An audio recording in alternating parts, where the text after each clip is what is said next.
Hey everybody, welcome back to my channel. So let's begin with the next series of class 9th NCERT and that is Political or Civics. तो आज हम discuss करेंगे very first chapter of political science that is what is democracy and why democracy. Before starting this chapter, let's recall the quotation given by the Mahatma Gandhi ji. The spirit of democracy cannot be established in the midst of terrorism, whether the governmental or popular. तो महात्मा गांधी जी का कहना है कि जो democracy की spirit है उसको हम टेररिज्म के होते हुए इस्टेब्लिश नहीं कर सकते. ये डेमोक्रेसी है क्या और क्यों चाहिए हमें डेमोक्रेसी, इसके बारे में हम डिस्कस करेंगे इस चैप्टर में. What is democracy? Democracy is a form of government where people has the power to choose his or her representative. तो डेमोक्रेसी और लोकतंत्र एक ऐसी फॉर्म ऑफ गवर्नमेंट है जिसमें लोगों के पास राइट है टू चूज़ दियर रिप्रेजेंटेटिव.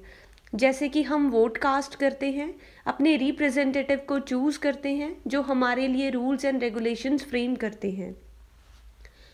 जो भी रिप्रेजेंटेटिव को हम चूज़ करेंगे, that representative will form the government and make the policy on the behalf of the people according to the powers and functions given by the constitution.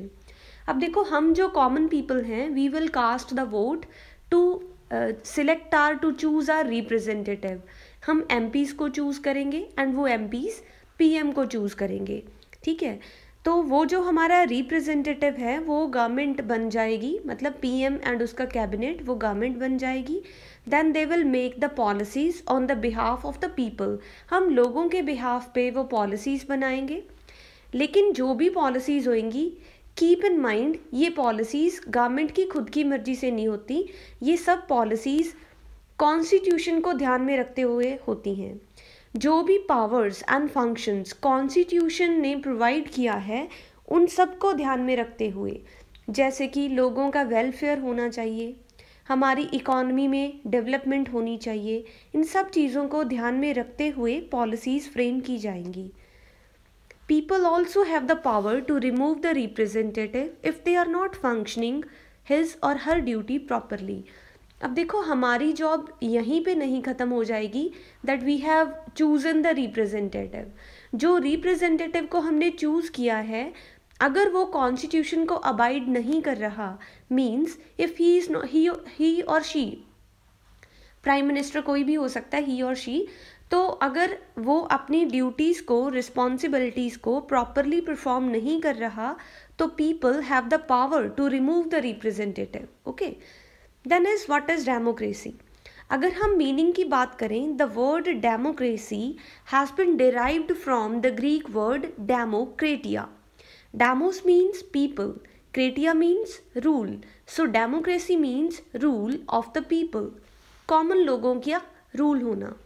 According to Abraham Lincoln, one of the greatest president of USA, he defines democracy as the government of the people, by the people and for the people. Means कि ये जो democratic form of government होती है, इसमें जो भी लोग हैं उन्हीं के लिए बनी है ये गवर्नमेंट. एंड ये जो गवर्नमेंट है, it is chosen bye the people and this is for the people. लोगों के वेलफेयर के लिए ही है ये government. Okay, now the question comes, what is the difference between the democratic and non democratic government. देखो, democratic government क्या है, जो रिप्रेजेंटेटिव हैं वो बनाएंगे democratic government. And on the other hand जो नॉन डेमोक्रेटिक गवर्नमेंट है, ये क्या होगी, कुछ ग्रुप ऑफ पीपल होंगे जो खुद को गवर्नमेंट डिक्लेयर कर लेते हैं. So let's discuss the difference properly. Government formed by the representative is called democratic government. On the other hand, rule by force by the person or a group. यहाँ पे लोगों ने इनको नहीं सिलेक्ट किया, लोगों का कोई रिप्रेजेंटेटिव नहीं है नॉन गवर्नमेंट में, नॉन डेमोक्रेटिक गवर्नमेंट में. यहाँ पे क्या है, रूल बाय फोर्स है. In the democratic government, representatives are elected in the free and fair election. देखो, इंडिया में डेमोक्रेसी है, so you people can easily relate this कि इंडिया में क्या होता है, पहले इलेक्शंस होंगे, वोट कास्ट करेंगे, तो इलेक्शन के बेसिस पे फ्री एंड फेयर इलेक्शन होंगे, इलेक्शन के बेसिस पे जो भी विनर होगा that group will form the government, हमारे ही रिप्रेजेंटेटिव होते हैं वो। लेकिन नॉन डेमोक्रेटिक गवर्नमेंट में क्या होता है, जो रिप्रेजेंटेटिव्स हैं these are not elected by the people, लोगों के द्वारा कोई भी इलेक्शन प्रोसेस नहीं फॉलो किया जाता, सिंपली बाय फोर्स रिप्रेजेंटेटिव बन जाते हैं। रिप्रेजेंटेटिव क्या, वो खुद का रूल बना लेते हैं बस। Major decision by the elected leaders, देखो हमारी इकोनॉमी में, हमारे कंट्री में जो भी मेजर डिसीजंस होंगे those will be taken by the democratic government. Okay, जो इलेक्टेड लीडर्स हैं वो लेंगे major decisions. And non democratic में जो भी मेजर डिसीजंस हैं वो नॉन इलेक्टेड लीडर्स लेते हैं, क्योंकि लीडर्स को इलेक्ट किया ही नहीं गया, तो कौन है वहाँ पे, रूल बाय फोर्स चल रहा है। अपनी मर्जी से कुछ ग्रुप ऑफ पीपल या फिर कोई एक पर्टिकुलर पर्सन उसने खुद को गवर्नमेंट डिक्लेयर कर दिया एंड वही सारे मेजर डिसीजंस ले रहा है या ले रही है। Citizens have the right to oppose policy and action made by the government। देखो जो डेमोक्रेटिक गवर्नमेंट है इसमें लोगों के पास राइट है to oppose the policy and action. Government ने जो भी पॉलिसीज़ बनाई हैं, कुछ भी एक्शन लिया है, उसके अगेंस्ट हम लाइक अपोज कर सकते हैं। जैसे कि ये फार्म बिल का इशू चल रहा है आजकल, फार्म बिल फार्मर्स को लग रहा है कि it is not in their favour, and जो भी चीज़ें हैं लाइक हर एक का खुद का ओपिनियन होता है, तो गवर्नमेंट ने फार्म बिल पास कर दिया लेकिन ये लोगों के फेवर में नहीं है, तो they are opposing this. Okay, लेकिन जो नॉन डेमोक्रेटिक गवर्नमेंट है वहाँ पे कोई भी क्रिटिसिज्म, जो भी रूलर होगा वो कोई भी क्रिटिसिज्म टॉलरेट नहीं करता, क्योंकि वो रिप्रेजेंटेटिव नहीं है, he is not elected, that's why. Citizens have the voting right, one person one vote one value. तो जो डेमोक्रेटिक गवर्नमेंट है उसमें लोगों के पास वोटिंग राइट होता है, ठीक है, सफ्रेज होता है, एडल्ट फ्रेंचाइज होती है। जब हम 18 की एज क्रॉस करते हैं then we all have the right to vote to select our representative. तो इसमें क्या होता है, one person one vote one value.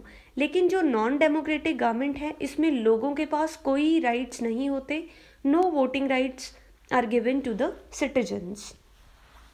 Now comes the basic features of democracy. Rulers elected by the people. तो इसमें जो रूलर होगा he or she will be elected by the people. Proper election process follow होगा, vote cast किया जाएगा, free and fair election होगा, उस election के बेसिस पे ही रूलर्स को सिलेक्ट किया जाएगा। Major decision by the elected leaders, देखो जो सिटीजन्स ने वोट कास्ट करके अपना रिप्रेजेंटेटिव चूज किया है वही रिप्रेजेंटेटिव्स, वही लीडर्स मेजर डिसीजंस लेंगे। फ्री एंड फेयर इलेक्शन होगा। Then is election in the regular intervals, देखो जो इलेक्शंस हैं ऐसे नहीं कि एक बारी इलेक्शन हो गए तो 10 साल 15 साल खुद को डिक्लेयर कर दिया कि now I am the president for next 15 years, this will not happen. Constitution को अबाइड किया जाएगा, फॉलो किया जाएगा, एंड जो इलेक्शन है वो रेगुलर इंटरवल्स पे होते रहेंगे। डेमोक्रेसी का एक बहुत इंपॉर्टेंट फीचर है that is one person one vote one value.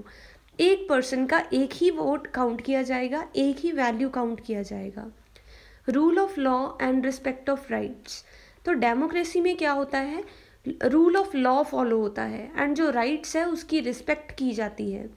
जो भी इलेक्शंस हैं उसमें ध्यान रखा जाता है कि free and fair elections contest हो एंड जो लोगों के राइट्स हैं, राइट टू वोट है, उसकी रिस्पेक्ट की जाए। सो इंडिया में डेमोक्रेटिक फॉर्म ऑफ गवर्नमेंट है, डेमोक्रेसी फॉलो होती है। So this is the form of government that is followed in India. This is for the day. Thank you so much for watching this video. If you are new to my channel, kindly subscribe this channel and don't forget to hit the bell icon so that आपको आने वाले videos का notification time पे मिल जाए. Thank you.